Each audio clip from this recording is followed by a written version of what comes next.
ಎಷ್ಟು ಕಾರ್ ಇದೆ ಸರ್ ನಿಮ್ಮ ಹತ್ರ? ಎಷ್ಟು ವ್ಯಾಲ್ಯೂ ಇದೆ ಅಂತ? ಮೇಡಮ್ ಇದೆ ಮೇಡಮ್, ಒಂದು 3-4 ಕಾರ್ ಇದೆ. ವೋಲ್ವೋ ಇದೆ, ಇನೋವಾ ಇದೆ, ಫಾರ್ಚುನರ್ ಇದೆ, ಬೇರೆ ಬೇರೆ ಸ್ವಿಫ್ಟು ಇನ್ನೂ ಇದಾವೆ ಮೇಡಮ್ ವೆಹಿಕಲ್ಗಳು. ಏನು ತೊಂದರೆ ಇಲ್ಲ. ಓಡಾಡೋಕ್ಕೆ ದೇವ್ರು ಕೊಟ್ಟಿದ್ದಾನೆ ಮೇಡಮ್, ಶಕ್ತಿ ಕೊಟ್ಟಿದ್ದಾನೆ. ಓಡಾಡ್ತೀನಿ. ಇದೆ ಅಂದರೂ ಕೂಡ ನಾನು ಹೇಳಿದ್ನಲ್ಲ, ಏನೇ ಇವತ್ತು ಯಾವುದು ಈ ಕಾರಲ್ಲಿ ಓಡಾಡಿದ್ರು ಕೂಡ ಕೊನೆಗೆ ನನ್ನನ್ನು ತೊಗೊಂಡು ಹೋಗೋದು ಮಣ್ಣಲ್ಲೇ ಹೂತಾಕ್ತಾರೆ. ನಾನು ಇಲ್ಲ ಸುರೇಶ್ ಕೋಟಿ ಕಾರಲ್ಲಿ ಓಡಾಡ್ತಾ ಇದ್ದ, ಸುರೇಶ್ನ ಇದರಲ್ಲಿ ಕಳಿಸ್ಬೇಕು, ಏನಿಲ್ಲ ಮೇಡಮ್, ಯಾವುದೂ ಇಲ್ಲ ಮೇಡಮ್. ನಾವು ಎಷ್ಟೇ ದುಡಿದ್ರೂ ಕೂಡ ಒಂದು ಹೊತ್ತು ಊಟಕ್ಕಲ್ವ ಮೇಡಮ್ ದುಡಿಯೋದು.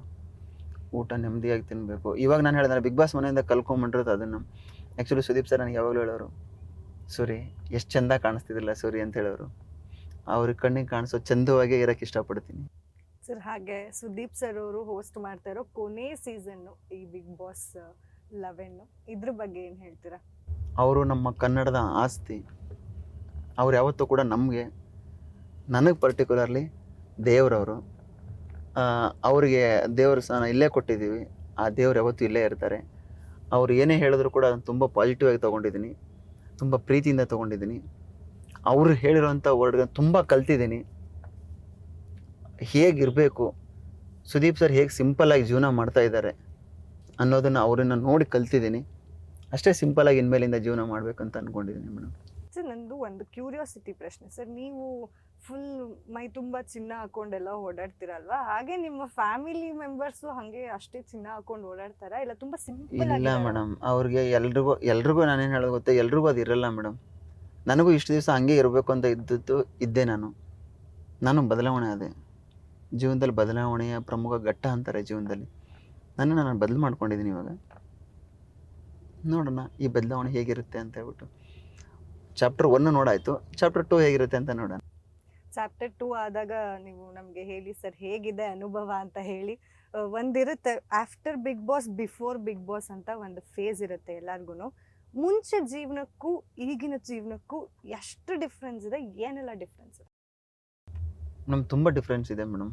ಹೋಗ್ಬೇಕಾದ್ರೆ ಒಂದು ಆ್ಯಟಿಟ್ಯೂಡ್ ಒಳಗಡೆ ಹೋದೆ, ಬರ್ಬೇಕಾದ್ರೆ ಎಲ್ಲವನ್ನೂ ಅಲ್ಲೇ ಬಿಟ್ಟು ಹೊರಗಡೆ ಬಂದಿದ್ದೀನಿ. Thank you so much guarantee news channel ಅವ್ರಿಗೆ. ಅವರ ಒಂದು ಬಿಡುವಿನ ಸಮಯ ಮಾಡ್ಕೊಂಡು ಬಂದು ನನ್ನ ಒಂದು ಬಿಗ್ ಬಾಸ್ ಜರ್ನಿ ಅನುಭವ ಮತ್ತು ನಾನು ಯಾಕೆ ಹೊರಗಡೆ ಬಂದೆ ಅನ್ನೋ ಒಂದು ಕ್ಲಿಯಾರಿಟಿ ನಾನು ಜನಗಳಿಗೆ ಕೊಟ್ಟಿದ್ದೀನಿ. ಹೊಸದಾಗಿ ನಮ್ಮ ಕನ್ನಡ ನಾಡಿಗೆ ದೊಡ್ಡ ಮಟ್ಟದಲ್ಲಿ ಒಂದು ಗ್ಯಾರಂಟಿ ನ್ಯೂಸ್ ಚಾನಲ್ ಬರ್ತಾ ಇದೆ. ಅದು ನಮ್ಮ ಅಕ್ಕ ಅಂತಲೇ ಕರಿತೀನಿ, ರಾಧಕ್ಕ ಅವರ ಸಾರಥ್ಯದಲ್ಲಿ.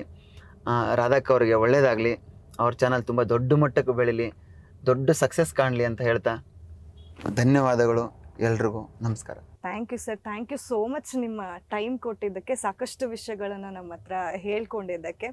ಹಾಗೆ ನೋಡಿದ್ರಲ್ಲ, ಗೋಲ್ಡ್ ಸುರೇಶ್ ಅವರು ಯಾಕೆ ಬಿಗ್ ಬಾಸ್ ಮನೆಯಿಂದ ಹೊರಗಡೆ ಬಂದರು ಅನ್ನೋ ಎಲ್ಲ ಪ್ರಶ್ನೆಗಳಿಗೂ ಉತ್ತರ ನಿಮಗೆ ಸಿಕ್ಕಿರುತ್ತೆ. ಹಾಗೆ ನಿಮಗೂ ಒಂದಷ್ಟು ಕ್ಯೂರಿಯಾಸಿಟಿ ಪ್ರಶ್ನೆಗಳು ಇತ್ತು ಅನ್ನೋದು ನನಗೆ ಗೊತ್ತಿದೆ, ಅದನ್ನು ನಾನು ಇಲ್ಲಿ ಕೇಳಿದ್ದೀನಿ. ಇದೇ ಹೊತ್ತಿನ ಸ್ಪೆಷಲ್ ಸ್ಟೋರಿ. ನೋಡ್ತಾ ಇರಿ ಗ್ಯಾರಂಟಿ ನ್ಯೂಸ್. ಸುದ್ದಿ ಖಚಿತ, ನ್ಯಾಯ ನಿಶ್ಚಿತ.